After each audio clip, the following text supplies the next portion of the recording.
Have you ever considered how diplomatic relations between nations can impact the everyday lives of their citizens? Our focus today is the escalating tensions between India and Canada, a situation that has been brewing for a while now. At the heart of this diplomatic storm is Canada's alleged support for separatist movements in India. This has led to a strong reaction from the Indian government, whose objection was clearly evident at the recent G20 summit.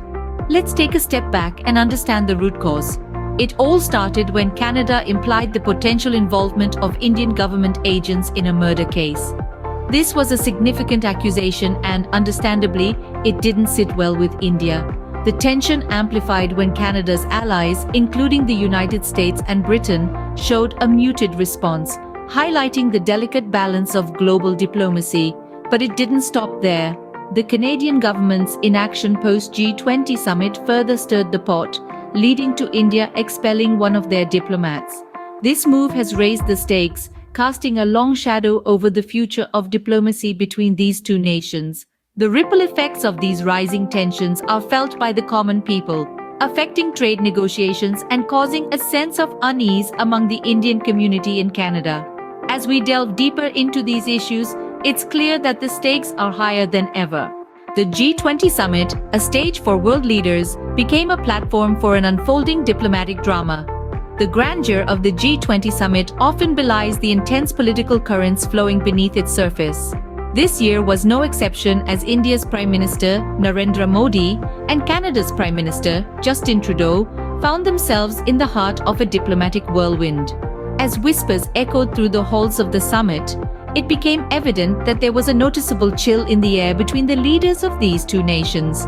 The Canadian Prime Minister's support for a separatist movement in India had sparked a maelstrom of discontent, culminating in a seemingly frosty reception from India's Prime Minister at the summit. Canada's allegations that the Indian government may have been involved in extremist activities added fuel to the fire.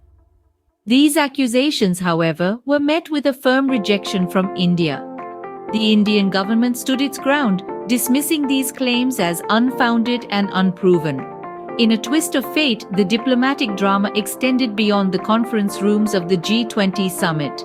Technical issues with Trudeau's aircraft led to an extended stay in India, prolonging the tension between the two countries. This unexpected turn of events only served to heighten the intrigue surrounding the unfolding diplomatic drama. The G20 summit was not just a meeting of world leaders but a battleground of accusations and denials. In the world of diplomacy, the ripple effects of a single action can be far-reaching. The recent G20 summit has left an indelible mark on the relationship between India and Canada, leading to a palpable tension that reverberates beyond the confines of political chambers. Following the summit, the Indian government took a decisive step, expelling a Canadian diplomat. This action is a clear testament to India's strong objection and unhappiness towards Canada's support for a separatist movement within its borders. But the repercussions of this diplomatic standoff extend beyond political circles. The common people, the very fabric of our societies, are the ones who bear the brunt of these international disputes. Trade negotiations between India and Canada have been halted, a move that could potentially affect the economic well-being of individuals in both nations. Moreover, Indian nationals residing in Canada have been asked to exercise caution, marking a rise in anxieties and uncertainties. This situation not only strains the diplomatic ties, but also affects the socio-cultural fabric that binds the people of these two nations together. Looking ahead, the future of India-Canada relations hangs in a delicate balance.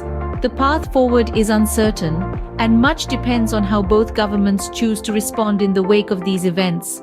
Will they allow these tensions to escalate further, or will they find a way to engage in constructive dialogue, prioritizing peace and stability over political gains? As we navigate these turbulent diplomatic waters, one thing is clear: the actions of governments can have profound and lasting impacts on their citizens and the world at large.